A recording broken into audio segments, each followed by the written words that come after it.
so I went to this workshop about science fiction, and they were talking about, our ancestors didn't really believe that people like us could exist, and we were science fiction to our ancestors. And I think youth are science fiction to me, because a lot of the queer youth I work with, they blow me away.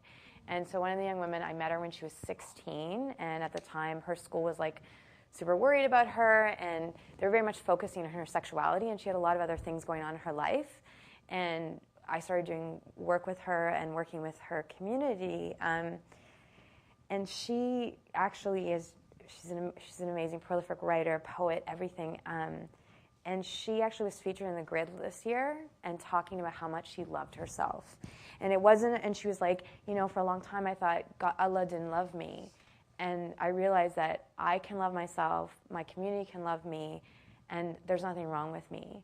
And it was like, I get emotional every time I think about it, because I'm just like, wow, this young person is maybe 20 years old, and she's doing this, speaking in a way that I wish I could speak out publicly in a way sometimes. And she inspires me all the time when I see her and other people that she works with and the community that she has built. And that, to me, is a sign of things shifting, because there's more spaces for people to claim space. And she's claiming space. She's just like, this is all my space, and I'm going to be me. And that's what's really, I think, continues to inspire me and continue to do the work I have, is that she's also benefiting from some of the work that's been done by our ancestors and our community. And that's what sometimes I think is important, the intergenerational conversations that we learn from each other, how much we build, and also how much we can learn from other people.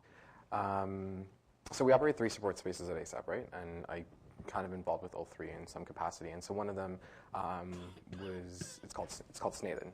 And so it's a support group for Tamil guys who like guys, Tamil MSM. It recently went through some changes, and we had a relaunch earlier in the spring. But before that, we had a volunteer come on that was, I think, 19 or 20. And he was dealing with his own stuff, stuff I've been through, stuff a lot of people have gone through.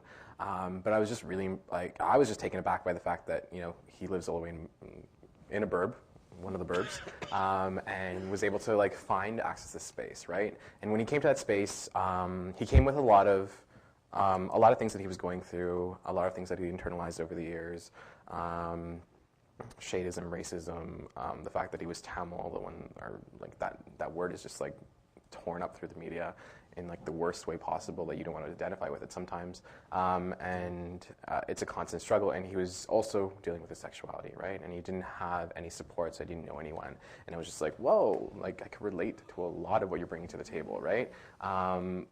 But at the same time, he accessed that space, and I was terrified that he was going to come in, go, and then I might not see him again, right? And that's one of the biggest fears when you're operating these spaces, especially when you have drop-in spaces, or when you meet someone on outreach, you're like, okay, you can see a space for them, you can see that there's support that can be accessed, there's some resources they can use, but will they come back? Though this guy, doesn't have a car, has to commute for 2 hours to get down here, comes to our events, comes to not only that support group, comes to all 3 support spaces, because we have another one that's specifically for MSM youth that are South Asian, and we have another one that's South Asian in general, those 3, and then we have this Tamil space. Accesses all 3 spaces, and not only accesses it in that shy sense of, I don't know if I belong here at first, but access it with a passion that, yes, this is a space for me, and I belong here, and it's okay. And he's 5 or 6 years younger than me, and I'm hating him for it, the fact that he's able to have this kind of presence, and I didn't have that at that age.